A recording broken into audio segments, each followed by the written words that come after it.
Hello বন্ধুরা, আপনারা সবাই কেমন আছেন? আশা করি অনেক ভালো আছেন। আমাদের এই এসকে সাব্বির স্টোরি চ্যানেলে সকল প্রকার ফান গল্প পেতে এবং শুনতে চাইলে আমাদের চ্যানেলটি সাবস্ক্রাইব করে পাশে থাকা বেল আইকনটি দাবিয়ে দেবেন। ধন্যবাদ সবাইকে। Breaking news.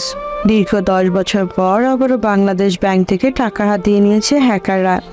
আজ থেকে দীর্ঘ 10 বছর আগেও এমন একটা ঘটনা ঘটেছিল। ওই সময় হ্যাকাররা বাংলাদেশ ব্যাংক থেকে 2 কোটি টাকা মেরে দিয়েছিল। তবে এবার ধারণা করা যাচ্ছে তার থেকেও বেশি টাকা লুটপাট করতে পারে। জনগণের মুখে একটাই প্রশ্ন, কে এই কাজ করলো? আর পুলিশ তাদের ধরতে কত দূর চেষ্টা করছে? পরবর্তী আপডেট খুব শীঘ্রই আসছে। চোখ রাখুন আমাদের চ্যানেলে। আপনাদের সাথে আমি রোবাইয়া নাসরিন।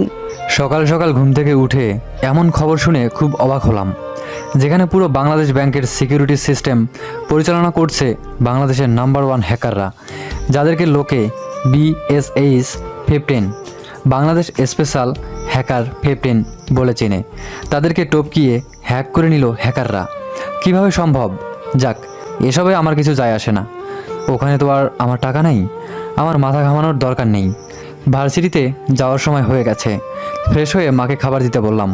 খাবার খেয়ে ভার্সিটির দিকে রওনা দিলাম। চলুন, ভার্সিটিতে যেতে যেতে পরিচয়টা দিয়ে দেই। আমি রবিউল হাসান, পরিবারের বড় ছেলে। আর আমার একটা বড় আপু আছে, যে একটু আগেই খবর প্রচার করলো, রুবাইয়া নাসরিন। আমি এবার HSC দিব। আর হ্যাঁ, আপুও এখনও পড়াশোনা করে, সাথে জবও করে। আমি ভার্সিটির দিকে যেতেই দেখলাম কেউ অ্যাক্সিডেন্ট করেছে, মাথা থেকে অনেক রক্ত বের হচ্ছে। কেউ হসপিটালে নিচ্ছে না, সবাই দাঁড়িয়ে দাঁড়িয়ে দেখছে। আমি তাড়াতাড়ি করে তাদেরকে হসপিটালে নিয়ে গেলাম। ডাক্তার প্রথমে ট্রিটমেন্ট করতে চায়নি, অ্যাক্সিডেন্টের ব্যাপার বলে। পরে আমার অনেক জোরাজুরিতে ট্রিটমেন্ট করলো। পরে জানলাম অ্যাক্সিডেন্ট করা লোকটা হচ্ছে শফি আহমেদ, এই শহরের নাম করা লোক। সব ট্রিটমেন্ট শেষে আমি লোকটার কাছে বিদায় নিতে গেলাম। আঙ্কেল, তাহলে আজ আমি আসি। সে কি, তুমি আমাকে এত হেল্প করলে অথচ এভাবে চলে যাবে? জি আঙ্কেল, এখানে তো আর কিছু করতে হবে না। আর আপনি বললেন আপনার মেয়ে আসছে, তাহলে আর আমার এখানে থাকার দরকার নেই। আপনার মেয়ে আসলে আপনি তার সাথে চলে যাবেন। আমি আজ আসি। ওকে, শোনো, আমার কার্ডটা রেখো, সময় করে এখানে দেখতে এসো। জি আঙ্কেল, অবশ্যই। আসি তাহলে। আসসালামু আলাইকুম। কার্ড নিয়ে চলে গেলাম। আজ আর ভার্সিটিতে যাওয়া হয়নি, চলে গেলাম বাসায়। এত তাড়াতাড়ি চলে আসায় মা বলল, কি হলো, তুই এত তাড়াতাড়ি চলে এলি যে? শরীর ঠিক আছে তো? হ্যাঁ আমি ঠিক আছি, আমার কিছু হয়নি। তাহলে চলে এলি যে? রাস্তায় একটা লোক অ্যাক্সিডেন্ট করেছে, তাই তাকে নিয়ে হাসপাতালে গিয়েছিলাম। আর দেরি হয়ে গেল, তাই বাসায় চলে এলাম। ঠিক আছে, গিয়ে পড়তে বস। এখন আবার কিভাবে পড়তে বসবো? জানি তো বসবি না, তাও এমনিই বললাম। এখন তো গিয়ে শুধু কম্পিউটার নিয়েই পড়ে থাকবি। আচ্ছা, আমি গেলাম। তুমি কি করতেছো করো, আপু আসলে বলিও।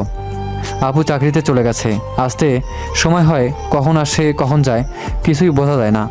আমি রুমে গিয়ে চেঞ্জ হয়ে নিলাম। তারপর মায়ের কথা মতো বসে পড়লাম কম্পিউটার নিয়ে। কিছুক্ষণ কম্পিউটার চালিয়ে বের হয়ে গেলাম, একটু ঘুরবো। মাঝে মধ্যে বিকেল টাইমে একটু ঘোরাঘুরি করি। আমি, রাশেদ, মাহমুদ বিকেলে আমরা আড্ডা দিতে চলে গেলাম নদীর কাছে। আজকে খবর দেখলি? কেন, কি হয়েছে? তুই জানিস না ব্যাংক লুটপাট করা হয়েছে? জানি, তাতে আমার কি? কি বলিস? তোর কি মানে? দেশের এতগুলো টাকা গায়েব হয়ে গেল, আর তুই বলছিস তোর কি? আচ্ছা, এখন আমি কি করতে পারি? তুই আবার কি করবি? তাহলে আমার ওপর কেন প্রেশার দিচ্ছিস? না, এমনি বললাম, চল ওইদিকে গিয়ে বসি। তারপর আমরা সেদিকে চলে গেলাম। কিছু সময় আড্ডা দিয়ে চলে আসলাম। বাসায় এসে পড়তে বসলাম। কিছুক্ষণ পর আপু আসলো। আজকে দেখছি তুমি অনেক ক্লান্ত। কি আর বলবো, বল। ব্যাংক ডাকাতি করছে, কিছু হ্যাকার রিপোর্ট তো করতেই হবেই। তা অবশ্য ঠিক। আচ্ছা, তুমি বিশ্রাম নাও, আমি একটু পড়ি। আপু চলে গেল। আমি পড়া শেষে খাবার খেতে রুম থেকে বের হয়ে আসলাম। মা, খাবার দাও, খিদে পেয়েছে। মাকে ডাকতে হবে না, আমি দিচ্ছি। মা, খাবে না? খেয়েছো মা? তুই আর আমি খাইনি। ওকে দাও, খিদে পেয়েছে খুব। ওকে দিচ্ছি। তারপর আপু খাবার দিল। আমি খেয়ে রুমে চলে এলাম। সবাই ঘুমিয়ে গেল। এইদিকে কেউ একজন বসে গেল কম্পিউটার নিয়ে। লক্ষ্য হলো কে বা কারা ব্যাংক থেকে টাকা মেরে দিয়েছে তা বের করা। নিজের কম্পিউটার ওপেন করলো, ঢুকে গেল ডার্ক ওয়েবসাইটে। কিছু সময় বিচরণ করার পর তেমন কাউকে পাইনি। তবে এভাবে বসে থাকলে তো হবে না, কিছু তো একটা করতেই হবে। আমার দেশের মানুষের টাকা মেরে দিবে, আমি চুপ করে বসে থাকবো তা তো হয় না। আরও কিছু সময় ধরে কম্পিউটার চালাতে লাগলাম। এমনভাবে কিবোর্ড চাপ দিচ্ছি যেন পুরো হাতটাই মেশিন। অনেকক্ষণ কম্পিউটার চালিয়ে একটা জিনিসের চোখ পড়লো, যেটার মাধ্যমে এই হ্যাকাররা ধরা যেতে পারে। কিন্তু যে ফাইলে তথ্যটা ছিল সেটা ওপেন করতেই ডিলিট হয়ে গেল। কিছুই বুঝতে পারিনি। আর কিছু না ভেবেই কম্পিউটার ছেড়ে উঠে গেলাম। সকালে ঘুম থেকে উঠে দেখি কিছুটা দেরি হয়ে গেল। আমি আরও আগে ঘুম থেকে উঠি। তাড়াতাড়ি ফ্রেশ হয়ে ভার্সিটির গেট দিয়ে ঢুকতে গেলাম। কিছু মেয়েকে কিছু ছেলে ডিস্টার্ব করছে। আমি সেখানে গেলাম। ছেলেগুলোকে আমি আগে থেকেই চিনি, আমাদের সিনিয়র, আর মেয়েগুলা আমারই ক্লাসের। আমি সেখানে গিয়ে বললাম, আরে ভাই কি করতেছেন? এটা তো আপনাদের ছোট বোনের মতো, কেন ডিস্টার্ব করছেন? ছেড়ে দিন তো ভাই, খামাখা ডিস্টার্ব করে কী লাভ? তুই কে রে? তোর কথায় এদের যেতে দিব? ভাই এরা আমার ক্লাসের, তাই বলছিলাম কি এদের ছেড়ে দিন। বেশি বক বক না করে এখান থেকে যা তো, যত সব। ওকে ভাই যাচ্ছি, তবে ক্লাসে নয়, প্রিন্সিপালের কাছে। কি বললি? আমাদের নামে বিচার দিবি? যা দেখি তোর প্রিন্সিপাল কি করে। আমি আর কিছু না বলে প্রিন্সিপাল স্যারের কাছে চলে গেলাম। স্যার আর আমি এসে দেখি এখানে কেউ নেই। স্যার তো রেগে গেল আমার ওপর। স্যার আমার কথা বিশ্বাস না করে চলে গেল। আমি আর কি করব, আমি ক্লাস করতে চলে গেলাম। ক্লাস করার মাঝে প্রিন্সিপাল স্যার আসলো আর আমাকে দাঁড় করালো। তুমি বলেছিলে তোমার ক্লাসের কোনো মেয়েকে সিনিয়ররা ডিস্টার্ব করতেছে, এটা কি সত্যি? জি স্যার। তাহলে সে মেয়েগুলো কোথায়? দেখাও তো। ওই যে ওরা। মেয়েগুলোর দিকে হাত দিয়ে দেখিয়ে দিলাম। ঠিক আছে, আমি দেখছি ব্যাপারটা। স্যার চলে গেল। আমরা ক্লাস করতে লাগলাম। ক্লাস শেষ করে বাসায় চলে এলাম। রীতিমতো বিকেলে আড্ডা দেওয়া শেষ করে বাসায় গিয়ে পড়তে বসলাম। পরের দিন ভার্সিটির দিকে রওনা দিলাম, কিন্তু মাঝখানে গিয়ে গাড়ি থেমে গেল। কতগুলো লোক মিলে আমাকে ঘিরে ধরলো। আমি কিছু বুঝে ওঠার আগেই তারা আমার মুখে রুমাল চেপে ধরলো। আমি জ্ঞান হারালাম। যখন জ্ঞান ফিরল তখন দেখি ভার্সিটির বড় ভাইগুলো সামনে দাঁড়িয়ে আছে। বুঝলাম কাহিনী খুব খারাপ হতে যাচ্ছে। ভাই আপনারা আমাকে কিডন্যাপ করলেন? কি মনে করছিস তুই প্রিন্সিপালকে বলে মেয়েগুলোকে ছাড়িয়ে নিয়ে যাবি আর আমরা কিছু করব না? তা কেমনে হয় তুই বল? ভাই ভুল হয়ে গেছে, আর করব না, মাফ করে দিন। ভয় পাইলি? আরে এখন তো সবে শুরু। তোকে আজ এমন মার দিব যাতে কখনো আর সামনেও দাঁড়াতে না পারিস। না ভাই, আর কখনো এমন করব না, ভুল হয়ে গেছে, মাফ করে দিন। তোর কোনো মাপ নেই, এই মার তোরা। আমাকে মারতে যাবেই তার আগেই পুলিশ চলে এলো। আমি নিজেও অনেক অবাক, এখানে কেন পুলিশ? বড় ভাইগুলো তাড়াতাড়ি করে পালালো, আমাকে বেঁধে রেখেই পালিয়েছে। আমি বাধা আছি দেখে একজন পুলিশ আমার কাছে আসলো আর বেঁধে রাখার কারণ জানতে চাইলো। আমিও বলে দিলাম। তারপর আমাকে খুলে দিয়ে বাসায় আসতে বললো। আমিও চলে এলাম, তবে বাসায় নয়, ভার্সিটিতে। কারণ বাসায় গেলে মা আবার কত প্রশ্ন করবে, হিসাব নাই। তার থেকে ভালো ভার্সিটিতেই থাকা। প্রথম ক্লাস চাঁদে গেল। পরের ক্লাস করতে ঢুকলাম, তখনই আমার ফোনে কে যেন ফোন দিল। বের করে দেখি আননোন নাম্বার, তাই কেটে দিলাম। কিন্তু কিছু সময় পর আবারও ফোন এলো, তখন রিসিভ করলাম। কে বলছেন? আমি তোমার বন্ধু রাশেদের বাবা বলছে। আসসালামু আলাইকুম আঙ্কেল, আপনি? তোমার ক্লাস শেষ হলে আমার বাসায় এসো তো।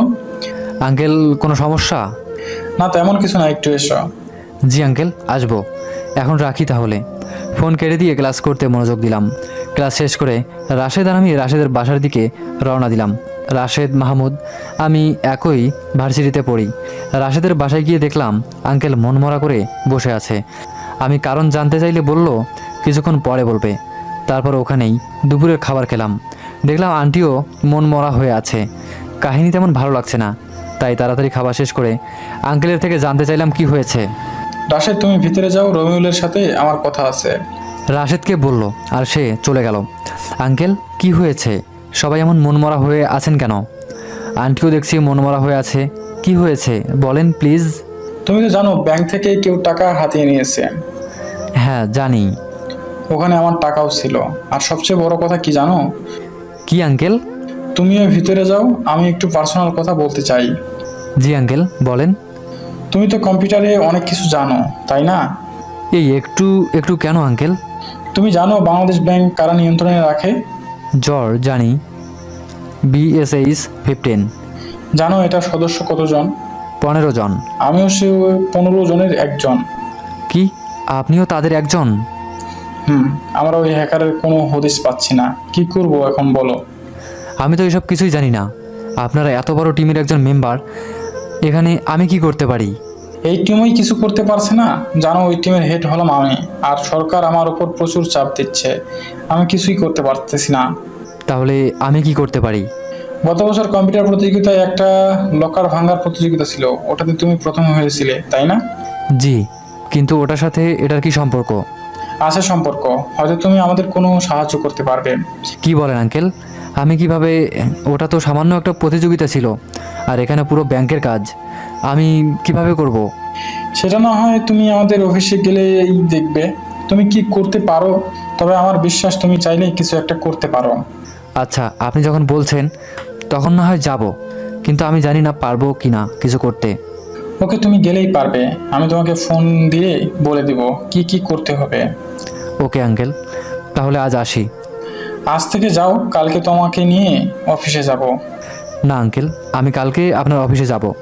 আপনি ফোন দিয়ে বলে দিয়েন আমাকে কি করতে হবে। তারপর আমি আঙ্কেলের থেকে বিদায় নিয়ে বাসায় চলে এলাম। বিকেলে আর ঘোরাঘুরি করা হয়নি, রাতেও পড়া হয়নি। বসে পড়লাম কম্পিউটার নিয়ে। মা খেতে অনেকবার ডাকলো, কিন্তু আমি বলছি পরে খাবো। শেষে মা বিরক্ত হয়ে বলল টেবিলে রাখা আছে, খেয়ে নিতে। আমি কম্পিউটারের খুব বেশি মনোযোগ দিলাম, এত বেশি মনোযোগ দিলাম যে কখন 3টা বেজে গেল বুঝতেই পারিনি। তারপরেও ঘুমিয়ে গেলাম। সকালে মায়ের চিল্লানিতে ঘুম থেকে উঠলাম। কি হয়েছে তোর? রাতে খেলি না, আবার এখন ঘুম থেকে উঠতেছিস না কেন? মা, আরেকটু ঘুমাই। আবার ঘুম? কয়টা বাজে? ভার্সিটিতে যাবি না? না, আজ একটা কাজ আছে। তোর যা ইচ্ছা কর, আমি গেলাম। যদি আবার এসে দেখি এখনো শুয়ে আছিস, তাহলে কপালে খারাপ কিছু হবে, মনে রাখিস। আচ্ছা ঠিক আছে, উঠতেছি, এত চিল্লাতে হবে না। তাড়াতাড়ি উঠে খাবার খেয়ে নে। ঠিক আছে, তুমি যাও, আমি ফ্রেশ হয়ে আসছি। তারপর মা চলে গেল, আমি ফ্রেশ হয়ে খেয়ে নিলাম। তারপর কি করতে পারি চিন্তা করতে লাগলাম। কিছুক্ষণ পর রাশেদের বাবা ফোন দিল। জি আঙ্কেল, বলেন। তুমি কি এখন আসতে পারবে? জি, কোথায় আসতে হবে বলেন। তুমি বাসা থেকে বের হলে একটা কার পাবে, সাদা রঙের, ওটাতে উঠে যাও। তারপর? তুমি উঠো, তারপর ড্রাইভার তোমাকে নিয়ে আসবে। Okay uncle. তারপর আমি মাকে বলে বের হয়ে গেলাম। বাইরে এসে গাড়ি দেখতে পাই, তারপর গাড়িতে উঠে গেলাম। গাড়ি চলতে থাকলো। কিছুক্ষণ গাড়ি চলার পর অফিসের সামনে গিয়ে থামলো। আমি অফিসের ভিতরে ঢুকতে যাব, কিন্তু সিকিউরিটি আমাকে ঢুকতে দিচ্ছে না। আমি শেষে উপায় না পেয়ে আঙ্কেলকে ফোন দিলাম। আঙ্কেল তাদের সাথে কথা বলে পরে আমাকে যেতে দেয়। আমি গিয়ে দেখলাম একটা রুমের সামনে আঙ্কেল দাঁড়িয়ে আছে। আমি আঙ্কেলের কাছে গিয়ে বললাম, আঙ্কেল, সিকিউরিটি খুব স্ট্রং, আসতেই তো দিচ্ছে না। তা তো হবেই। আচ্ছা চলো দেখি তুমি কি সাহায্য করতে পারো। জি আঙ্কেল, চলেন। আঙ্কেল আমাকে নিয়ে একটা রুমে গেল। এত ভালো মানের সিস্টেম আমি আগে কখনো দেখিনি। এখন কিভাবে কি করব কিছুই বুঝতেছি না। আর এখানে যারা আছে সবাই মাস্ক পরে আছে। আমি আঙ্কেলকে বললাম, সবাই মাস্ক পরে আছে কেন? এখানে সবাই শুধু আমাকে চেনে, আর কেউ কাউকে চেনে না। সবার পরিচয় গোপন করা, বুঝতেই পারছো কত বড় কাজ করতে হয়। জি আচ্ছা, চলেন। আপনাদের কম্পিউটারের কি অবস্থা একটু দেখি। দেখো, এই 15টা আমাদের কম্পিউটার। ওই হ্যাকার আমাদের কম্পিউটার নিজের আয়ত্তে রেখেছে। আমরা কোনো কম্পিউটার ওপেন করতে পারছি না। ওকে, আমি দেখছি কি করা যায়। একটা চেয়ার নিয়ে বসে গেলাম কম্পিউটারের সামনে। কিবোর্ডে হাত চালাতে লাগলাম, কিন্তু কিছুতেই কম্পিউটার ওপেন হচ্ছে না। আঙ্কেল, এখানে হেড কম্পিউটার কোনটা? এটা আমি চালাই। মেইন ডিভাইস হচ্ছে এটা। এখান থেকে সব কম্পিউটারের সার্ভিস দেওয়া হয়। ঠিক আছে। আমি মেইন কম্পিউটারের সামনে গিয়ে বসে পড়লাম। কিবোর্ডে প্রচুর হাত চালাচ্ছি, কিন্তু কোনোভাবেই কম্পিউটার ওপেন হচ্ছে না। শেষে একটা সিদ্ধান্ত নিলাম। আঙ্কেল, আপনার কম্পিউটারের সব ডাটা কি শুধু এখানেই আছে, নাকি অন্য কোথাও আছে? সব ডাটা কপি করা আছে। তাহলে তো আর কোনো সমস্যাই নেই। এবার আপনাদের সব কম্পিউটার ওপেন হয়ে যাবে। কিভাবে? এই যে দেখেন কিভাবে কি হয়। কম্পিউটারের সব কানেক্টেড ডিসকানেক্টেড করে দিন, মানে সব লাইন অফ করে দিন। তাহলে করেন আগে, তারপর বুঝবেন। তারপর আঙ্কেল সব লাইন নিয়ে ফেললো। তারপর আমি মেইন কম্পিউটারটা সার্কিট থেকে খুলে নিয়ে ফেললাম। তারপর আঙ্কেলকে বললাম আবারও সব কানেক্টেড ঠিক করতে। কিন্তু তুমি এটা খুলে নিলে কেন? এটাই তো আমাদের সবচেয়ে গুরুত্বপূর্ণ কম্পিউটার। আর হ্যাকাররাও এই কম্পিউটারটি তাদের করে রাখছে, মানে তারা কন্ট্রোল করতেছে। এটা ছাড়া বাকি কম্পিউটারগুলো ওপেন হবে, দেখেন হয় কি না। তারপর আঙ্কেল কথা মতো মূল কম্পিউটারটা ছাড়া বাকিগুলো কানেক্টেড করলো, আর সাথে সাথেই আমার কথা মতো কম্পিউটার ওপেন হয়ে গেল। এসব কেমনে কি হলো কিছুই তো বুঝলাম না। হ্যাকাররা এখানের সব কম্পিউটারে তাদের হাত দেয়নি, তারা কোনোভাবে জানতে পেরেছিল আপনাদের মূল কম্পিউটার কোনটি, তাই হ্যাকাররা মূল কম্পিউটারের তাদের কন্ট্রোলে রেখেছে। এখন কি আমরা হ্যাকারদের ধরতে পারবো? সেটা আপনারা বুঝেন কিভাবে, কি করবেন। আমি আসলাম, তারপর আমি চলে আসতে যাব, তখনই আঙ্কেল একটা প্যাকেট দিয়ে বলল, এই নাও, তুমি অনেক কষ্ট করলে, এখানে 50,000 টাকা আছে, রেখে দাও। না আঙ্কেল, লাগবে না, আমি আপনাদের হেল্প করতে পেরেছি তাতেই অনেক। আরে কি বলো, নাও, কাজে লাগবে। এটা যদি নিতেই হয় কোনো পথের ধারে কোনো অসহায় মানুষকে দিয়েন, তাহলে সে অন্তত আর কষ্ট করে বেঁচে থাকবে না, কিছুটা হলেও সচ্ছল হবে। তুমি যদি এটাই চাও তাহলে আমি এটাই করব। তবে হ্যাঁ, তোমার সাহায্য আমাদের আবারও লাগতে পারে। তখন না হয় জানাবেন। আসছি, ভালো থাকবেন। তারপর আমি চলে এলাম BSH-15 অফিস থেকে। ওখানে প্রায় আমার 2 ঘন্টা লাগলো। তারপর আবারও বাসায় চলে এলাম। বাসায় এসে ফ্রেশ হয়ে নিলাম। দুপুরে ভাত খেয়ে ঘুমিয়ে পড়লাম। বিকেলে কারো ফোনে ঘুম ভেঙে গেল। চোখ খুলে দেখি মাহমুদ ফোন দিয়েছে। আমি ফোন রিসিভ করে বললাম, বল। কোথায় তুই? এই তো ঘুমাচ্ছিলাম। আড্ডায় আসবি না? কিছুক্ষণ পর আসবো। তুই কোথায়? আমি আর রাশেদ নদীর পাশে বসে আছি। ওকে, আমি আসতেছি। তারপর ফোন কেটে দিয়ে ঘুম থেকে উঠে ফ্রেশ হয়ে নাস্তা করে আড্ডা দিতে চলে গেলাম। বন্ধু, একটা কথা বলতো, কি কথা? তুই কি কখনো প্রেম করবি না? হায় রে প্রেম, আমার যে চেহারা! প্রেম তো করা দূরের কথা, কোনো মেয়ে তাকায় না, আবার প্রেম। জানি জানি, সব জানি। কি জানিস? কত মেয়ে তোর উপর ক্রাশ খেয়ে আছে জানিস? জানি, তেল মারতে হবে না। তুই যা জানিস সব ভুল।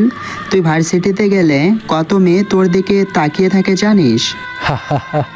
হাসালি রে ভাই, আমার দিকে কোনো মেয়ে তাকিয়ে থাকে, এটা কি কোনো কথা বললি?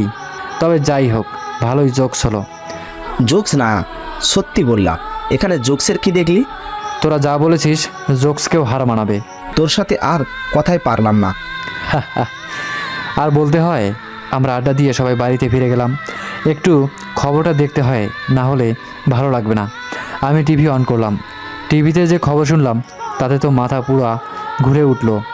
ব্রেকিং নিউজ, 200 কোটি টাকা লুটপাট করার পরে আবারও বাংলাদেশ ব্যাংকে সাইবার হামলা চালানোর হ্যাকাররা। তবে এবার কোনো টাকা লুটপাট করতে পারেনি, তবে জানা গেছে হ্যাকাররা নয়, বরং হ্যাকাররাই। হ্যাঁ, ঠিকই শুনেছেন, হ্যাকার বেশি কেউ নয়, মাত্র একজন। তবে ধারণা করা যাচ্ছে যে একটা মেয়ে। তবে ধারণা করা হচ্ছে খুব তাড়াতাড়ি সেই হ্যাকারকে ধরা হবে। আপনাদের সাথে আছি আমি, রোবাইয়া নাসরিন।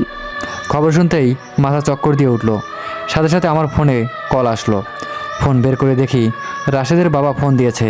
আমি ফোনটা রিসিভ করলাম। আসসালামু আলাইকুম আঙ্কেল, বলেন। খবরটা দেখছো? হ্যাঁ, এখন কি করবেন? তুমি কাল সকালে আবারও অফিসে চলে এসো। কিন্তু আমি বারবার গেলে আপনাদের CEO কি ভাববেন? স্যারকে আমি বুঝিয়ে বলবো। তুমি এসো, আর আমার মনে হয় তুমি হ্যাকারদের ধরতে পারবে। ওকে, আমি চেষ্টা করব। তবে আমার লাইফও ঝুঁকিতে পড়তে পারে, এটা আপনাদের খেয়াল রাখতে হবে। আমি জানি এটা। চিন্তা কর না, আমি সেদিকে খেয়াল রাখবো। ওকে, আমি কাল আসবো তাহলে। তারপর ফোন কেটে দিলাম। রাতে কিছু সময় পরে ভাত খেতে গেলাম। মা, খুব খিদে পেয়েছে, খাবার দাও। এত তাড়াতাড়ি? কেন, রান্না হয়নি? হয়েছে, কিন্তু তুই তো কখনো এত তাড়াতাড়ি খাবার খাস না। তাহলে আজ কি হলো? তেমন কিছু না, খিদে লেগেছে, আর কিছু না। ওকে, বস, খাবার দিচ্ছি। তারপর খাবার খেয়ে নিলাম। রুমে চলে এলাম, বসে পড়লাম কম্পিউটার নিয়ে। একটা মাত্র কম্পিউটার, তেমন কিছু করতে পারছি না, তাও যা পারলাম অনেক গুরুত্বপূর্ণ। কাজ শেষ করে ঘুমিয়ে পড়লাম। সকালে ঘুম থেকে উঠে ফ্রেশ হয়ে খাবার খেয়ে নিলাম। আজকে ভার্সিটিতে যাবি? আসলে আজকেও কিছু কাজ আছে, তাই ভার্সিটিতে যেতে পারবো না। এত কি কাজ আমাকে বল। মা, তুমি এমন করছো কেন? আমি তো খারাপ দেখায় বা লোকে খারাপ বলে এমন কাজ করি না। তাহলে এমন করছো কেন তুমি?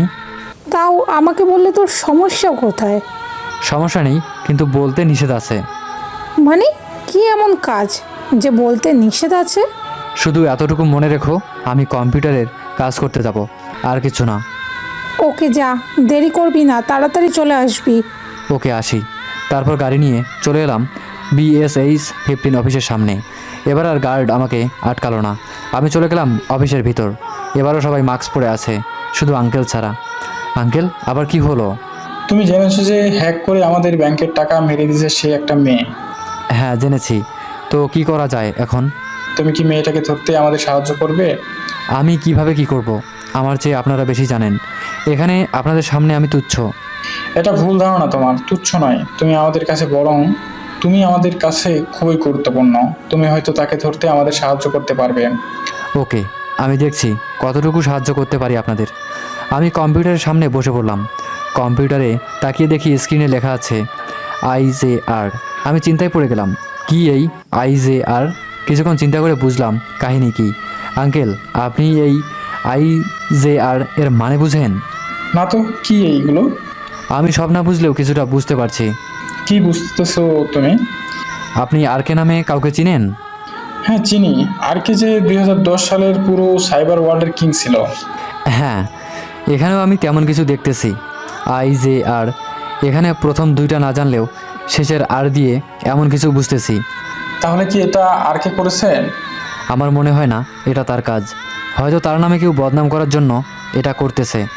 তা অবশ্য ঠিক, কারণ 10 বছর আগে যখন ব্যাংক থেকে হ্যাকাররা টাকা লুটপাট করেছিল, তখন এই আর কে আমাদের টাকাগুলো আবার ফিরিয়ে দিয়েছিল।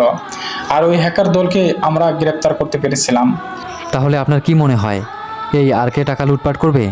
না, এটা আমার মনে হয় না। তুমি দেখো তো কম্পিউটারে আবার কি হলো, ওপেন করতেই এই লেখাটা সামনে আসে। আর কিছু করা যায় না। ঠিক আছে, দেখছি। কিছুক্ষণ কম্পিউটার এদিক ওদিক করলাম, কিন্তু কিছুতেই নাড়ানো যাচ্ছে না। হঠাৎ একটা ক্লু পেলাম। আমি কম্পিউটার উল্টো দিকে ঘুরিয়ে দিয়ে আঙ্কেলের কাছে এলাম। কি হয়েছে? এভাবে চলে এলে কেন?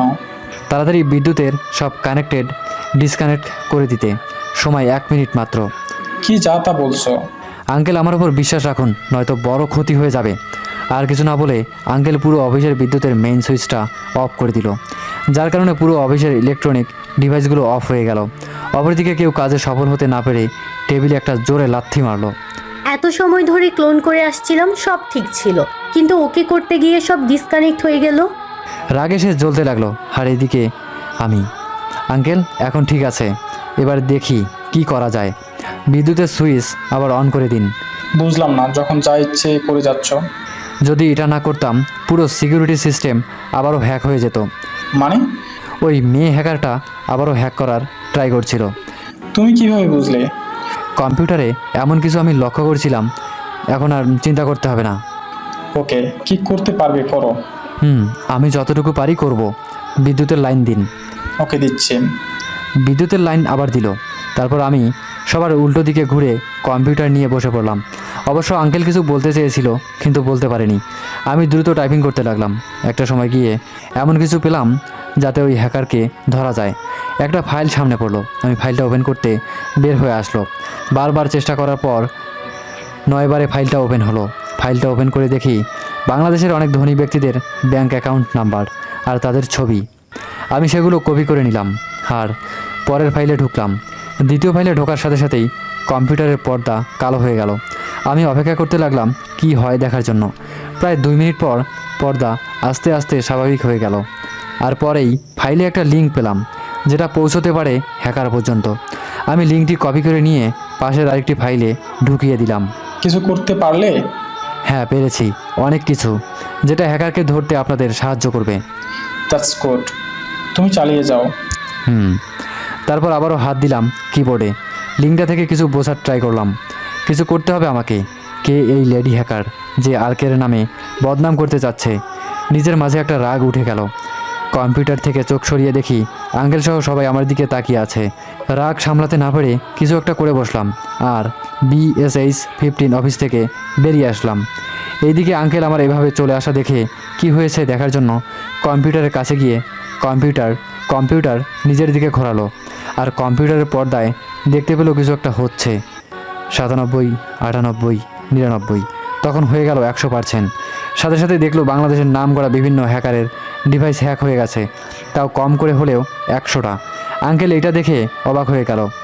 যেখানে BSH-15 পুরো দল সব ভালো মানের প্রযুক্তি নিয়ে কিছু করতে পারলো না, সেখানে না না, এর পেছনে কিছু আছে। কি সেটা খুঁজে বের করতে হবে। ভাই, এটাই আপনাদের সমস্যা।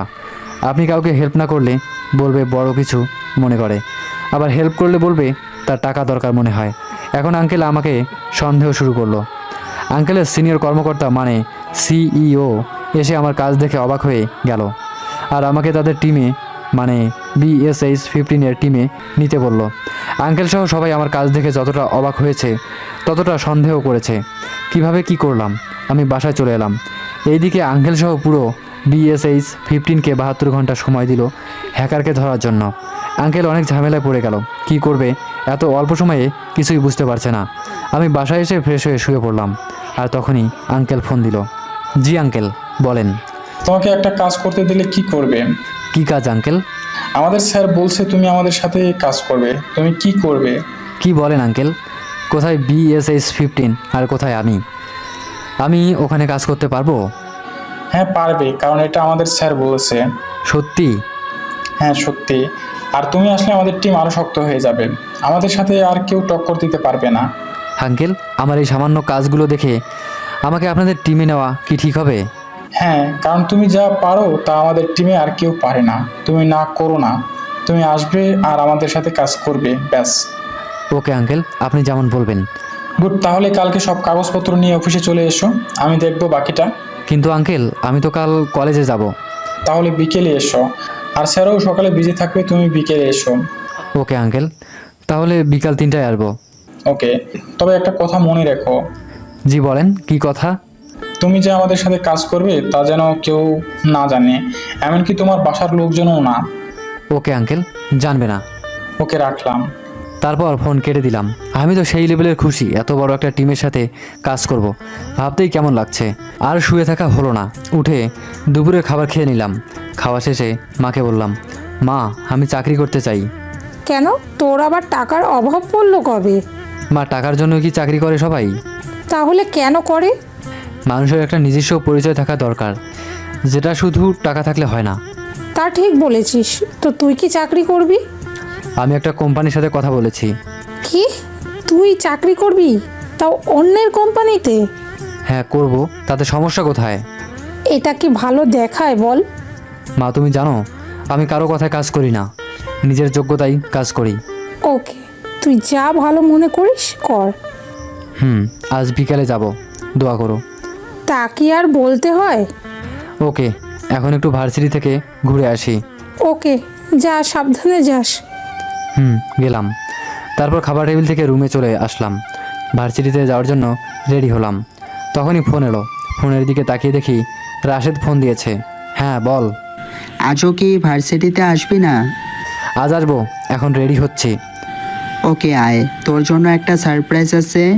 কি সারপ্রাইজ? আগে আয়, তারপর দেখবি। ওকে আসছি, তোরা থাকিস। ওকে আয়। তারপর ফোন কেটে দিলাম। রেডি হয়ে ভার্সিটির দিকে রওনা দিলাম। ভার্সিটিতে ঢুকতে দেখি পরিবেশটা খুব বেশি শান্ত অন্য দিনের থেকে। আমি রাশেদের কাছে গেলাম কাহিনী কি জানার জন্য। কি হয়েছে ভার্সিটিতে, এত শান্ত কেন পরিবেশ? বড় ভাইরা কি এখন ডিস্টার্ব করা ছেড়ে দিয়েছে নাকি? তা কি ইচ্ছে করে ছাড়ছে? মানে ইচ্ছে করে না ছাড়লে কেমনে ছাড়লো? তোর দিকে যে মেয়েটা তাকিয়ে থাকে, বলেছিলাম সেই মেয়েটার কারণে আজ পরিবেশটা এত শান্ত। মানে? আর কি মানে, তুই জানিস তোর দিকে কে তাকিয়ে থাকে? না তো, কে তাকিয়ে থাকে আমার দিকে? আমাদের ক্লাসের ইসরাতকে চিনিস? হ্যাঁ চিনি, কিন্তু তেমন ভালো করে না। তাহলে আমি বলছি, তোর পুরো নাম ইসরাত জান রিয়া, আমরা রিয়া বলে ডাকি, আর ও তোর দিকে তাকিয়ে থাকে। মজা করার আর জায়গা পেলি না। আরে কি বলিস, মজা না, সত্যি বলছি। আমার মনে হয় ও তোকে ভালোবাসে। জানি না আমি। তুই কেমনে জানবি? তুই তো আর এখানে থাকিস না। কি করবি বল এখন? আমি কি করব? পারলে গিয়ে প্রপোজ কর। কি? আমি প্রপোজ করব? পারবো না। তাও তোদের কথায় প্রপোজ করতে যাব? হাসালি। সাহস থাকলে প্রপোজ করে তো দেখা। তোদের কথায় প্রপোজ করতে যাব, তারপর 2-4টা চর খাবো, তারপর মুখে হাত দিয়ে তোদের সামনে এসে বলবো, বন্ধু রাজি তো হয়নি, বরং 4টা চর দিয়েছে। তোর কথা শুনে মনে হচ্ছে তুই প্রপোজ করলি, তারপর তোকে মারলো, আর এসে আমাদের বলছিস। যদি এমন হয় তখন? তখন দেখা যাবে, আগে গিয়ে প্রপোজ কর। পারবো না। সাহস থাকলে তো পারবি। কি বলতে চাস? দেখ, রাগাবি না, আমি কি পারি তা জানলে তোরা এখনই প্যান্ট নষ্ট করে ফেলবি। হাসালি রে হাসালি, তুই কি পারিস তা দেখতেই পাচ্ছি। একটা মেয়েকে প্রপোজ করতে পারছিস না, আর তুই যাই পারিস প্যান্ট ভেজানোর মতো কিছু পারিস না। যদি মেয়েটাকে প্রপোজ করি তখন তোরা কি করবি বল? তুই যা বলবি তাই করব। আর যদি তুই প্রপোজ করতে না পারিস, আমরা যা বলি তা করতে হবে। ওকে, করব। তবে যদি প্রপোজ করতে গিয়ে চর থাপ্পড় খাই তাহলে তোদের নিস্তার নেই। যা আগে প্রপোজ কর, তারপর দেখা যাবে কি করতে পারবি। সত্যি সত্যি গেলাম কিন্তু। জানি তোর দ্বারা প্রপোজ হবে না। আর দেখতে হবে না, আমাদের বন্ধু কত ভীতু। ওকে, তোরা দাঁড়া, আমি গেলাম। কিন্তু একটা সমস্যা আছে। কি সমস্যা? প্রপোজ করতে তো ফুল লাগে, কিন্তু আমার কাছে তো ফুল নেই। 5 মিনিট দাঁড়া, আমি ফুল আনতেছি। তারপর মাহমুদ দৌড়ে ফুল আনতে চলে গেল, আর আমি রাশেদকে বললাম, তুই তো জানিস আমি কি করতে পারি। জানি, কম্পিউটার ছাড়া আর কি পারিস। ঠিক আছে, তোদের জন্য হলেও আজকে প্রপোজ করব। 2 মিনিট পর মাহমুদ গোলাপ ফুল নিয়ে চলে আসলো, আর আমার হাতে দিয়ে বলল গিয়ে প্রপোজ করতে। কি আর করার, শেষে উপায় না পেয়ে মেয়েটার সামনে গেলাম, হাতে গোলাপ। রিয়ার সামনে গিয়ে বললাম, আমি কিছু জানি না, বন্ধুরাই বলেছে। ভয়ে কি বলছি নিজেও জানি না। বন্ধুরা কি বলছে? তুমি নাকি আমার দিকে তাকিয়ে থাকো, আর তারা বলল তোমাকে প্রপোজ করতে। আই লাভ ইউ ফুলগুলো দিয়ে, সাথে সাথেই ঠাস ঠাস করে। তোর সাহস কি করে হয় আমাকে প্রপোজ করার? রিয়া আমাকে চর মেরেছে, তবে একটা না, 2টা। কেন? তুমি তো আমার দিকে সারাক্ষণ তাকিয়ে থাকো, মিথ্যা বলতে পারবে? তুই কি মনে করিস আমি তোর দিকে তাকাই, আর তাকালেই যে ভালোবাসতে হবে তা তো না। রিয়া, আমার বন্ধুরা বলেছে বলে নয়, আমি তোমাকে ভালোবাসি। ভার্সিটিতে তোমার যেদিন প্রথম দেখেছি সেদিন থেকেই ভালোবাসি, কিন্তু ভয়ে বলতে পারিনি। তুই ভালোবাসিস বলে আমারও ভালোবাসতে হবে তা তো না। আমি সত্যি তোমাকে ভালোবাসি। আর কখনো আমার সামনে যাতে তোকে না দেখি। তারপর রিয়া চলে গেল, আমার চোখ থেকে পানি ঝরে পড়ল। বন্ধুরা তো রিয়ার ব্যাপারটা কিছুদিন ধরে খেয়াল করছে, কিন্তু আমি রিয়াকে সেই অনেক আগে থেকেই ভালোবাসি, যেটা আমার বন্ধুরা জানে না। কিন্তু রিয়া আমাকে পুরো ভার্সিটির সামনে এভাবে অপমান করবে তা কখনো ভাবিনি। সত্যি রিয়াকে অনেক ভালোবেসে ফেলেছি। তোমাকে সত্যি অনেক ভালোবাসি প্রিয়, সে প্রথম দেখার পর থেকে।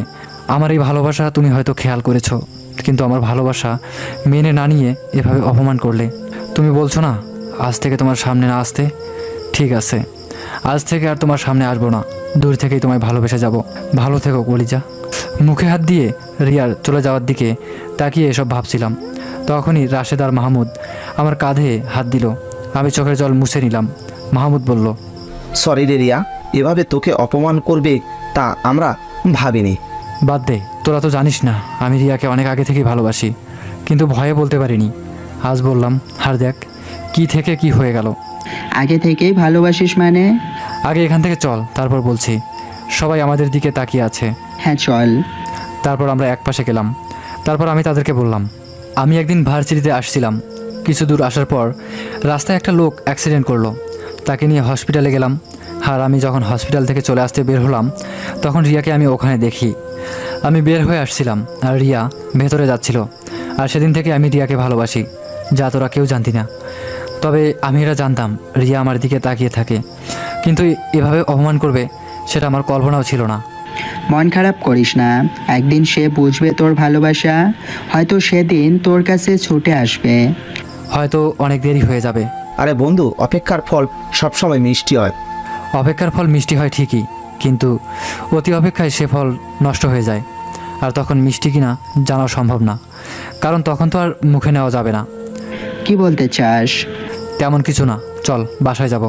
মাত্র আসলাম, ক্লাস শুরু হবে কিছুক্ষণ পর, ক্লাস করবি না?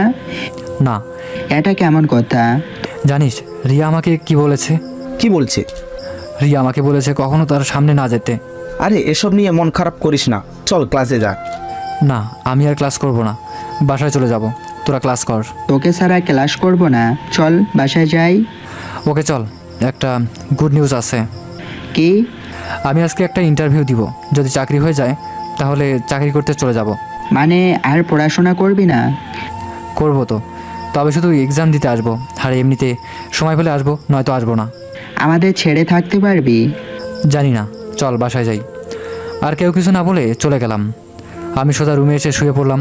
মা অনেক জিজ্ঞাসা করেছে কি হয়েছে, আমি কিছু বলিনি।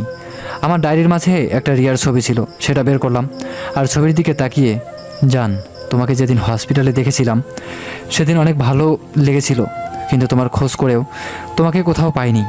কিন্তু মাসখানেক পর যখন তোমাকে ভার্সিটিতে দেখলাম তখন মনে হলো তোমাকে এবার কাছে পাবো। কিন্তু আজ যখন তোমাকে ভালোবাসার কথা বলতে গেলাম তখন তুমি আমাকে তাড়িয়ে দিলে। কেন এমন করলে? কি দোষ ছিল আমার? তোমাকে ভালোবাসা কি আমার দোষ? ছবিটা ধরে এসব ভাবছিলাম আর চোখের জল ফেলছিলাম। আমাদের ছেলেদের একটাই সমস্যা, কখনো চিৎকার করে কাঁদতে পারি না, তাই নীরবে চোখের জল ফেলতে হয়। ছবিটার দিকে তাকিয়ে কখন ঘুমিয়ে পড়লাম নিজেও জানি না। যখন ঘুম ভাঙলো তখন দেখি 2টা বাজে। হঠাৎ মনে পড়লো 3টা বাজে আমার অফিসে যাওয়ার কথা। তাড়াতাড়ি উঠে ফ্রেশ হয়ে নিলাম। বাইরে এসে দেখি আপু বসে আছে। আপু, তুমি কখন আসলে? আমি সকালে আসছি। তুই ভার্সিটি থেকে আসার পরেই মাকে ফোন দিয়ে বললো তুই নাকি কেমন কেমন করছিস, তাই চলে এলাম। মেয়েটা কি? কোন মেয়ে? ডুবে ডুবে জল খাও আর আমি কিছুই জানি না। কি বলছো? আর কিছু বলতে পারিনি। আমার মনে পড়ে গেল রিয়ার ছবির কথা, যেটা আমার সাথে নিয়ে আমি ঘুমিয়েছিলাম। কি কিছু মনে পড়লো? মনে পড়েছে। ছবিটা কোথায়? ওটা? আর কিছু বলার আগেই মা আসলো। তোর কি হয়েছে? এসে রুমে ঢুকে গেলি আর কিছু বললিও না। কই, কিছু হয়নি। আজ না তোর ইন্টারভিউ? ও হ্যাঁ, মনেই ছিল না। আচ্ছা, আমি গেলাম। ওকে, যা। আপু, একটু আমার রুমে এসো। এখানে বল। আমার কিছু কাগজ ঠিক করে দিবে, আসো তো। তারপর আপু আমার রুমে আসলো। কি কাগজ? কোনো কাগজ না, আমি সব কাগজ কাল ঠিক করে রেখেছি। তাহলে আমাকে ডাকলি কেন? ছবিটা কোথায়? কিসের ছবি? কার ছবি? রিয়া। বল কার ছবি? রিয়ার ছবি, যেটা তুমি নিছো, ওটা দাও। কি প্রেম রে ভাই তোর, দিনের বেলায়ও ছবি বুকে নিয়ে ঘুমাস? তেমন কিছু না, ছবিটা দেখছিলাম আর ঘুম চলে আসছে, এতটুকু, আর কিচ্ছু না। বাসা কোথায়? এসব পরে বলবো। আর ও আমার গার্লফ্রেন্ড না। বল কাহিনী কি? আগে ছবি দাও, তারপর বলছি। ওকে, এই নে ছবি, বল কাহিনী। তাহলে শোনো, আমি এই মেয়েটাকে ভালোবাসি আর আজ প্রপোজ করতে গিয়েছিলাম, কিন্তু মেয়েটা আমাকে না করে দিয়েছে। কি, তোকে না করছে আমি? বাদ দাও তো, আমার কাজ আছে, এখন যাও। ঠিক আছে গেলাম, তবে মেয়েটাকে কিন্তু তোর সাথে হেব্বি বানাবে। তাই না? আপু চলে গেল আর আমি কাগজপত্র সব নিয়ে বেরিয়ে পড়লাম। টেবিলের সামনে আপু বসে আছে, কিছুটা হলেও খেতে বলছে, কিন্তু আমি দেরি হয়ে যাবে বলে কিছু খাইনি। তারপর গাড়ি নিয়ে চলে এলাম BSH 15 অফিসের সামনে। ঘড়িতে তাকিয়ে দেখি আর 10 মিনিট সময় আছে 3টা বাজতে। আমি তাড়াতাড়ি করে আঙ্কেলকে ফোন দিয়ে অফিসে ঢুকে গেলাম। আঙ্কেল আমাকে একটা অন্য রুমে নিয়ে গেল। চারিদিকে আয়না, পুরো রুমে শুধু আমি আছি। আঙ্কেল আমাকে রুমে রেখে যাওয়ার আগে বলল, এখন থেকে তোমার ইন্টারভিউ শুরু। তারপর আঙ্কেল চলে গেল। আমি বসে আছি একটা চেয়ারে, আর সামনে একটা টেবিল, একটা পানির জগ, আর কিছু নেই। আমি বসে থাকতে থাকতে প্রায় 20 মিনিট বসলাম, কিন্তু কেউ আসলো না। আরও 5 মিনিট বসলাম, কিন্তু তাও কেউ আসলো না। আর বসে থাকতে না পেরে সামনে থাকা জগ থেকে 1 গ্লাস পানি খেলাম আর উঠে চারদিকে হাঁটতে লাগলাম রুমের ভেতরে। রুমের একটা কর্নারে গিয়ে দেখলাম এমন কিছু, যাতে আমি বুঝে গেলাম আমার রুমের ভেতরে যা করছি সব কিছু কেউ দেখছে। আমি আর হাঁটাহাঁটি না করে আবারও বসে গেলাম চেয়ারে। তারপরে রুমে আঙ্কেল সহ 3 জন লোক আসলো। এখন তোমার ইন্টারভিউ নেওয়া হবে, তুমি পারবে তো? ইনশাআল্লাহ পারবো। ওকে, কম্পিউটারটা ওকে দাও। আঙ্কেলের সাথে আসার একজন আমাকে কম্পিউটার দিল। তারপর আঙ্কেল বলল, এখানে একটা ফাইল আছে আর সেই ফাইল থেকে একটা ভিডিও আছে, সেটা বের করে দেখবে আর দেখা শেষ হলে ভিডিওটা ডিলিট হয়ে যাবে। তারপর আরেকটা ফাইলে কিছু হ্যাকারদের আইডি আছে। বর্তমান সবচেয়ে বড় হ্যাকারের ব্যাঙ্ক অ্যাকাউন্ট হ্যাক করতে হবে। ব্যাংক অ্যাকাউন্ট হ্যাক করা তো অপরাধ। হ্যাঁ অপরাধ, কিন্তু ওই অ্যাকাউন্টে সব কালো টাকা আছে, তাই ওটা হ্যাক করা দরকার। তাহলে বাংলাদেশ ব্যাংক থেকে যাদের অ্যাকাউন্টের টাকা উধাও হয়ে গেছে তাদেরও তো সব কালো টাকা, তাহলে হ্যাকারকে কেন খুঁজতেছেন? সেও তো কালো টাকাকে মেরে দিয়েছে, কারো কষ্টের টাকা তো মারেনি। তুমি ভুলে যেও না, আমি তোমার ইন্টারভিউ নিচ্ছি, যা বলছি তা করো। তারপর আঙ্কেল চলে গেল। আমি চিন্তায় পড়ে গেলাম, কিভাবে কি করব, তাও সামান্য একটা কম্পিউটার দিয়ে। না না, আমি পারবো না বললে মানায় না, কিছু একটা করতেই হবে। আমি কম্পিউটারে হাত দিলাম। আমি জানি এখানে যা করেছি সব কেউ দেখছে, তাই আর এদিক ওদিক না তাকিয়ে আঙ্কেলের কথা মতো ভিডিওটা দেখলাম, কিন্তু তেমন কিছু গুরুত্বপূর্ণ পাইনি। তারপরে হ্যাকারের লিঙ্ক যেটা বলল সেটা খুঁজতে লাগলাম, কিন্তু এখানে শতাধিক মেইল আছে, ওর লিঙ্কটা কোনটা? তারপর হালনা ছেড়ে খুঁজতে লাগলাম। কিছু সময় খোঁজার পর যখন পেলাম না, তখন মনে হলো আমি ভুল পথে যাচ্ছি, আমাকে সঠিক পথে যেতে হবে। সব ফাইল থেকে বের হয়ে আসলাম আর নতুন করে খুঁজতে শুরু করলাম। আর সাথে সাথে একটা ভাইরাসযুক্ত ফাইল চোখে পড়লো, সেটাতে ঢুকে গেলাম। তারপর 2 মিনিট খুঁজে লিঙ্কটা পেলাম, কিন্তু লিঙ্ক কোনোভাবে ওপেন হয় না। করে নিলাম একটা চালাকি, লিঙ্কটার মতো আরও একটা লিঙ্ক বানালাম, তারপর ওপেন করলাম, কিন্তু কিছু এলো না। আবার রিফ্রেশ দিতে একটা ডিভাইসের নাম সামনে আসলো, যেটাকে ডিঙ্গিয়ে আমাকে ব্যাঙ্ক অ্যাকাউন্ট হ্যাক করতে হবে। কিন্তু এভাবে করতে গেলে অনেক সময় লাগবে, তাই অন্যভাবে করার ট্রাই করলাম। আগে যে ডিভাইসটা সামনে আসলো সেটা হ্যাক করলাম, তারপর ওই ডিভাইসের সব ইনফরমেশন কপি করে আমার ডিভাইসে নিয়ে আসলাম। ইনফরমেশনগুলো 5 মিনিট দেখে নিলাম, তারপর হ্যাক করা ডিভাইসটি দিয়ে ব্যাঙ্ক অ্যাকাউন্ট চেক করলাম, কিন্তু অ্যাকাউন্টের ভেতরে কোনোভাবেই ঢুকতে পারতেছি না, পাসওয়ার্ড অনেক হার্ড করে দেওয়া। তারপর হ্যাক করা ডিভাইসটি ড্যামেজ করে দিলাম, পুরো ব্যাংকের কাজটা আমার ডিভাইসে নিয়ে আসলাম। এখন আমার ডিভাইসের সাথে ব্যাংকের ডিভাইস কানেক্টেড করা। আমি আবারও ট্রাই করলাম ব্যাংক অ্যাকাউন্ট হ্যাক করতে, কিন্তু কোনোভাবেই হচ্ছে না। সময় প্রায় 20 মিনিট চলে গেল। তারপর কিছু একটা ভেবে আমি কম্পিউটার ছেড়ে রুমের মধ্যে হাঁটা শুরু করলাম। আমার হাঁটা দেখে আমার উপর যারা লক্ষ্য রাখছে তারা অবাক হয়ে গেল। আমি 2 মিনিট হাঁটার পর কিছু একটা ভেবে আবারও কম্পিউটারের সামনে বসে পড়লাম। তারপর একটা ফাইল বানালাম, ফাইলের নাম দিলাম পাসওয়ার্ড। ফাইলের মধ্যে একটা ভাইরাস মেক করলাম, ফাইলটা আরেকটা ডিভাইস কানেক্টেড করে ওটাতে সেন্ড করে দিলাম। ফাইলটা লোডিং হচ্ছে, 100% হতেই আমার স্ক্রিনে সাকসেসফুল লেখা আসলো, আর সাথে সাথে আমি দাঁড়িয়ে গেলাম। আর সাকসেসফুল লেখাটা যেতেই যেটা দেখলাম, বিশ্বাস করো পাঠকবৃন্দ, মোটেও প্রস্তুত ছিলাম না। ওই ফাইলে মাত্র 10,000 টাকা দেখাচ্ছে। আমার মাথায় রাগ উঠে গেল। পুরো 30টা মিনিট সময় দিয়ে মাত্র 10,000 টাকা। যাক, অপারেশন তো সাকসেসফুল হয়েছে। আমি কম্পিউটার ছেড়ে সামন থেকে 1 গ্লাস পানি খেলাম।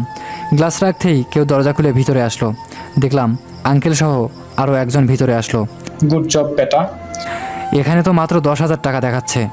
হ্যাঁ, যা আছে তাই দেখাচ্ছে। মানে? ওটা আমার অ্যাকাউন্ট, সর্বোচ্চ সিকিউরিটি দিয়ে রাখছিলাম, কিন্তু তুমি তা ভেঙে ফেললে। আমরা সবাই চেষ্টা করছি 3 দিন ধরে সিকিউরিটি সিস্টেমটা ভাঙার জন্য, কিন্তু কেউ পারেনি। স্যারই সিস্টেমটা দিয়েছেন, কিন্তু তুমি। পাশের জন আঙ্কেলের সিনিয়র, মানে সিইও। কেমনি কি করলে তুমি? এই সিস্টেমটা দিতে আমার পুরো 1 দিন সময় লেগেছে, আর তুমি মাত্র 30 মিনিটে তা ভেঙে দিলে। গুড জব, আজ থেকে তুমি আমাদের সাথে আছো। কংগ্রাচুলেশন। Thank you sir. তোমার কাজগুলো দাও, সাইন করে দিচ্ছি। আজ থেকে তুমি আমাদের সাথে আছো। পরশু থেকে তোমার ট্রেনিং শুরু। মনে রাখবা তোমার কাজ কি, সেটা যাতে কেউ না জানে। জি স্যার।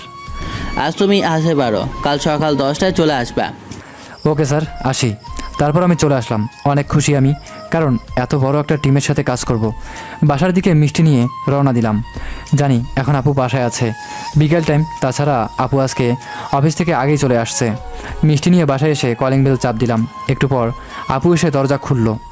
হাতে এসব কি? মিষ্টি। কিসের মিষ্টি? যে চাকরির জন্য আমি গিয়েছিলাম সেটা হয়ে গেছে। সত্যি? নাও মিষ্টি খাও। ডাইনিং টেবিলে সব প্যাকেট রেখে মিষ্টি বের করে আপুকে খাইয়ে দিলাম। মা কোথায়? আচ্ছা, রুমে দাঁড়া, আমি ডেকে দিচ্ছি। আপু মাকে ডেকে আনলো।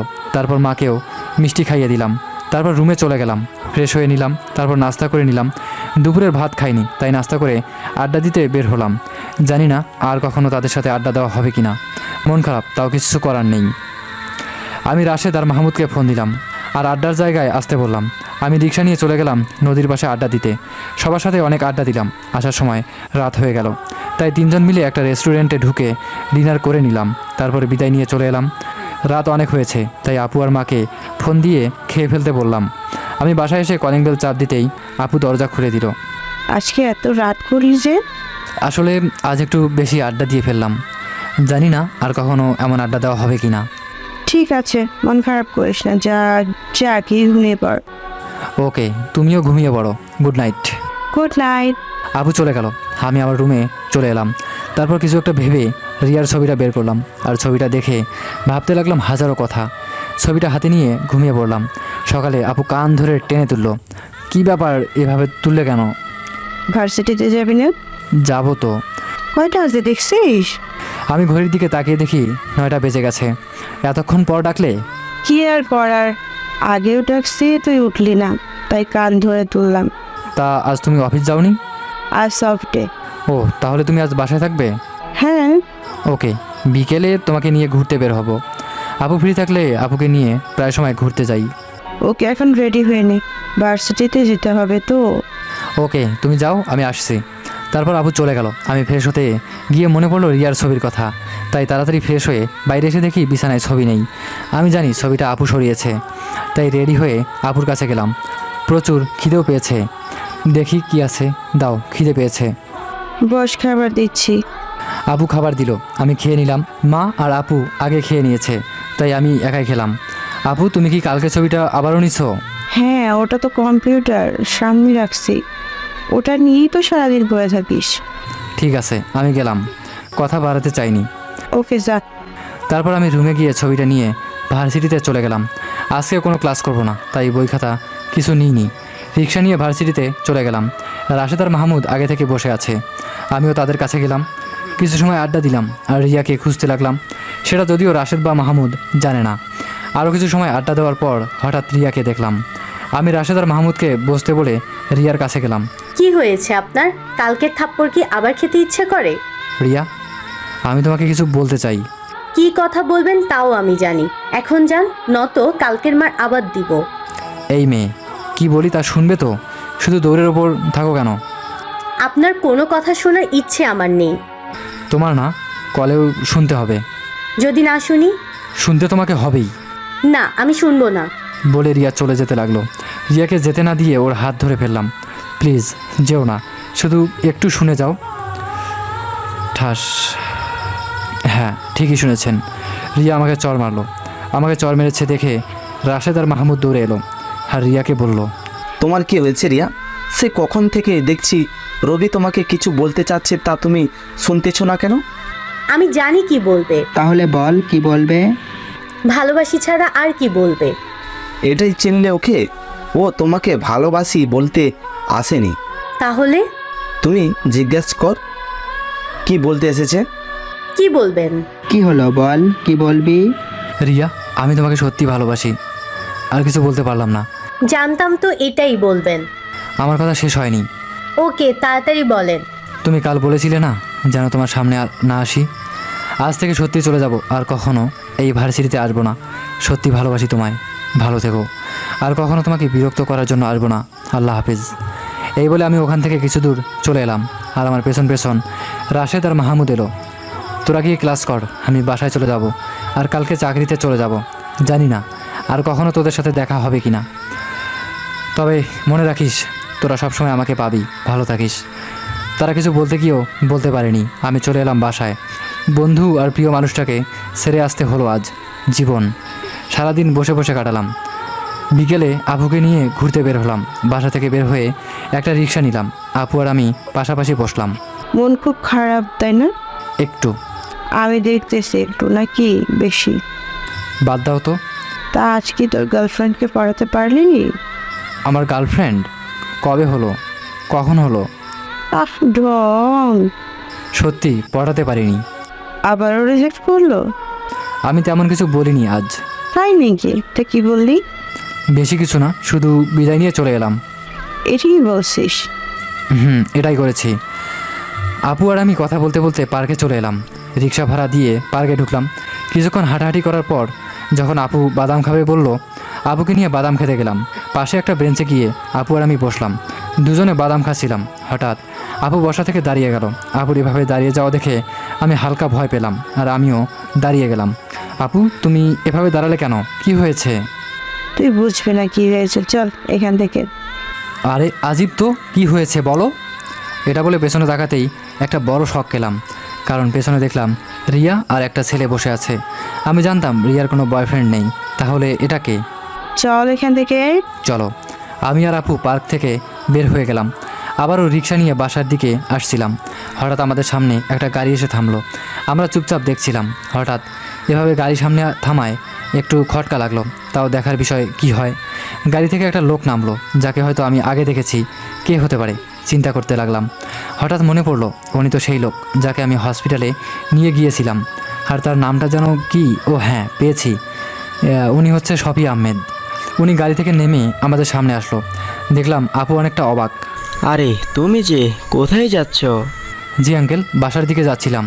আপনি হঠাৎ এভাবে? হ্যাঁ আমি। কি ভয় পেলে নাকি?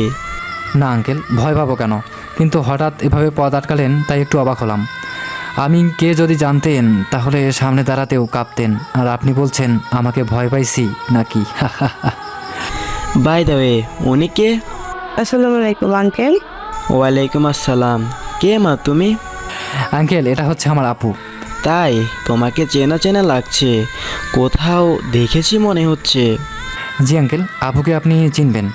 তেমনই তো মনে হচ্ছে, কিন্তু মনে করতে পারছি না। সাংবাদিক রুবাইয়া নাসরিন, হয়তো খবর দেখেছেন। ও হ্যাঁ, মনে পড়েছে। তা মা ভালো আছো তো? জি আঙ্কেল, ভালো। আপনি ভালো আছেন? ভালো। তা তোমাকে দেখা করতে বললাম, তুমি দেখা করলে না যে? আঙ্কেল, আসলে অনেক ব্যস্ত ছিলাম, তাই আর যাওয়া হয়ে ওঠেনি। এই কার্ডটা রাখো, এটা আমার বাসার কার্ড। সময় পেলে এসো একদিন, তোমার সাথে গল্প করব। জি আঙ্কেল, সময় পেলে আসবো। ওকে, আসি তাহলে। জি অবশ্যই। তারপর উনি চলে গেল। আমাদের রিক্সা চলতে থাকলো আবারও। কি লোকটা? বলেছিলাম না একদিন একটা লোক গাড়ি অ্যাক্সিডেন্ট করেছে, সবাই দাঁড়িয়ে দাঁড়িয়ে দেখেছে, কেউ হসপিটালে নিয়ে যাচ্ছে না। আর আমি গিয়ে লোকটাকে হসপিটালে নিয়ে গেলাম। এটা এই কি সেই লোক? হ্যাঁ, এটাই সেই লোক। ও কেন? মানে? আরে বোকা, বাসায় আসছি, নাম এবার। কথা বলতে বলতে কখন এসে গেলাম বুঝতেই পারিনি। ও খেয়াল করিনি। গেলাম। আপু বাসায় ঢুকে গেল। আমি রিক্সা ভাড়া দিয়ে বাসায় ঢুকলাম। তারপর আমি রুমে গিয়ে ফ্রেশ হয়ে নিলাম। রাশেদকে ফোন দিলাম। কিছুক্ষণ রিং হওয়ার পর রিসিভ করলো। কি করছিস? শুয়ে আছি। কি বলিস, এই সময় তো আড্ডা দেওয়ার কথা। তুই না থাকলে কি আর আড্ডা দেওয়া হয়? মন খারাপ করিস না। তুই কি করিস? কিছু না, বসে আছি। বিয়ার কথা ভাবছিস তাই না? আরে না। বুঝি বুঝি, হ্যাঁ বল। ওকে, তুই বুঝে থাক, রাখলাম। তারপর ফোন কেটে দিলাম। সত্যি রিয়ার কথা খুব মনে পড়ছে। ওকে কতটা ভালোবাসি সেটা ও বোঝেনি। জোর করলে তো আর ভালোবাসা হয় না। আজ আর কোনো পড়াশোনা হয়নি। প্রায় রাত 11টা পর্যন্ত আপু আর আমি আড্ডা দিলাম। তারপর খেয়ে ঘুমিয়ে পড়লাম। Breaking news. এতক্ষণ তো জানা গেল ব্যাংকের সব টাকা আর কে লুটপাট করেছে। এইটা নিয়ে সোশ্যাল মিডিয়ায় তুমুল ঝড় উঠেছে। কেউ বলছে আর কে এমন কাজ করতে পারে না, আবার কেউ বলছে আর কে ছাড়া আর কেউ এমন কাজ করতেই পারে না। পুলিশ জানিয়েছে আর কের বাসার ঠিকানা পেয়ে গেছে। তার বাসার চারপাশে পুলিশ ঘিরে রাখছে। পুলিশের সিনিয়র অফিসার গিয়ে তাকে অ্যারেস্ট করবে বলে জানা যায়। পুলিশকে আরকের খোঁজ দিছে তার এই বন্ধু মাহমুদ হাসান আরমান। এই কথাটা আমাদের স্থানীয় পুলিশ প্রধান জানান। আর কিছু সময় পর আরকে গ্রেপ্তার করতে বের হবেন স্থানীয় পুলিশ প্রধান। সাথে আরও থাকবে সিনিয়র কমান্ডার, কারণ আরকে কখন কি করে বসে তা কোনো হিসাব নেই। যদিও তাকে ধরতে চাচ্ছে, কিন্তু সবার মনে এক অজানা ভয় কাজ করছে। সবার একটাই প্রশ্ন, আর কে কি ধরা সম্ভব হবে নাকি? এত পুলিশ পাহারা দিয়েও আর কে ধরা যাবে না। সবার আগে জানতে হবে, চোখ রাখুন আমাদের পর্দায়। আমাদের সাথে আমি আছি রুবাইয়া নাসরিন। পুলিশ আমার বাসার দরজা ভেঙে ভেতরে চলে আসছে। আমি পালাতে গিয়েও পারছি না। শেষে উপায় না পেয়ে জানালা দিয়ে লাফ দিলাম। হো মাগো, কোমর ভাঙলো রে। এই একদম চিল্লাবি না, কতবার ডাকতে হয় তোকে? হ্যাঁ, আমি ঘুমের মধ্যেই স্বপ্ন দেখছিলাম। ঘুমেছিলাম তো। আর কত ঘুমাবি? ওঠ এবার। উঠছি। তারপর আপু চলে গেল। আমি উঠে বসলাম। কি ভয়ানক স্বপ্ন দেখলাম। কি হতে যাচ্ছে আমার সাথে? কোনো খারাপ কিছু? না, আর ভাবতে পারছি না। উঠে ফ্রেশ হয়ে নিলাম। তারপর নাস্তা করে টেবিলে বসলাম। নাস্তা করে রেডি হয়ে বের হলাম। অফিস যাব, BSH 15। গাড়ি নিয়ে অফিস চলে গেলাম। আঙ্কেলের সাথে দেখা হলো। কেমন আছো? জি আঙ্কেল, ভালো। আপনি কেমন আছেন? ভালো। তোমার বাসার সবাই কেমন আছে? জি ভালো। শোনো, তুমি এখানে প্রকাশ্যে আর আসবে না, মাস্ক পরে আসবে যাতে কেউ তোমাকে না চিনে। Okay uncle. নাও, এটা পরে নাও। আমি মাস্কটা পরে নিলাম। আঙ্কেল আমাকে সবার সাথে পরিচয় করিয়ে দিল, যদিও শুধু নামটা জানে, কেউ কারো চেহারা দেখতে পারে না। আঙ্কেল আমাকে একটা টেবিল দেখিয়ে দিল, আমি সেখানে গিয়ে বসলাম। আঙ্কেল আমাকে সব কাজ বুঝিয়ে দিলেন। আমি কম্পিউটার ওপেন করলাম। সবার সামনে একটা বড় মিশন, হ্যাকারকে ধরা। কে এই হ্যাকার? আমি কিবোর্ড চাপ দিলাম, খুঁজতে লাগলাম হ্যাকারকে। সময় পেরিয়ে যাচ্ছে, কিন্তু হ্যাকারের কোনো খোঁজ পাচ্ছি না। সিইও সহ বড় বড় অফিসার চাপ দিতে লাগলো হ্যাকারকে খুঁজে না পাওয়ায়। ওনারা সোজা দোষ দিচ্ছে আমাদেরকে। আমরা টাকা হাতিয়েছি, নয়তো হ্যাকারকে ধরতে আমাদের কাছে এত সময় লাগতো না। ওনারা আমাদেরই দোষ দিচ্ছে সব। কিছুই করতে পারছি না। খুঁজতে খুঁজতে 3 দিন হয়ে গেল, তাও কোনো কিছু হচ্ছে না। আমি রাতের বেলায় বাসায় বসে কাজ করছিলাম। হঠাৎই ইমেইল আসলো। ওপেন করে দেখি কিছু নাম্বার আর একটা ভয়েস। আমি ভয়েসটা প্লে করলাম। আমাকে ধরতে চাওয়া তোমাদের কাছে বোকামি ছাড়া কিছুই না।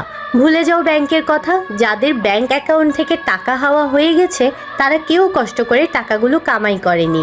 সব গরিবের টাকা মেরে ব্যাংকে জমিয়েছে। সো ভুলে যাও ব্যাংকের ডাকাতির কথা। আমি ভয়েসটা শুনে বুঝতে পারলাম এটা সেই মেয়ে যে টাকাগুলো মেরে দিয়েছে। আর নাম্বারগুলো ব্যাংক অ্যাকাউন্ট নাম্বার। ভালো করে মিলিয়ে দেখলাম নাম্বারগুলো সব বড় বড় লোকের নাম্বার, যাদের ব্যাংকে টাকা পড়ে থাকে। কত টাকা অ্যাকাউন্টে থাকে তা তারাও জানে না। মেয়েটার কাছে আমি ভয়েস দিতে গিয়ে দেখলাম ইমেল আর ওর দেওয়া ভয়েস নাম্বার সব হাওয়া হয়ে গেছে।